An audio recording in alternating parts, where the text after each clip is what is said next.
வணக்கம் உறவுகளே. இன்றைக்கு காலை உணவுக்காக நான் உப்புமா செய்திருக்கிறேன்.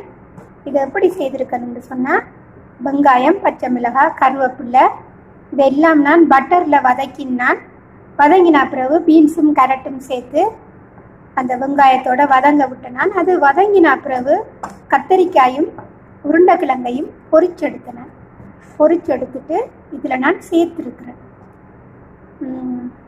பாலும் நாங்கள் விடலாம், தண்ணியும் சேர்க்கலாம். அந்த ரவை அவிய வேணும் தானே, அப்போ அதுக்காக வேண்டி நாங்கள் கொஞ்சம் தண்ணி சேர்க்கலாம், இல்லாட்டிக்கு நாங்கள் தேங்காய் பால் சேர்க்கலாம். ரொம்ப சுவையாக இருக்கும். மிளகுத்தூள், உப்புத்தூள், நான் கொஞ்சம் காரத்துக்கு கட்டைத்தூள் சேர்த்துருக்கிறேன். ரொம்ப சுவையான உப்புமா இலகுவான முறையில் நாங்கள் செய்யலாம். ஒரு 5-10 நிமிஷத்தில் உப்புமா ரெடி பண்ணலாம்.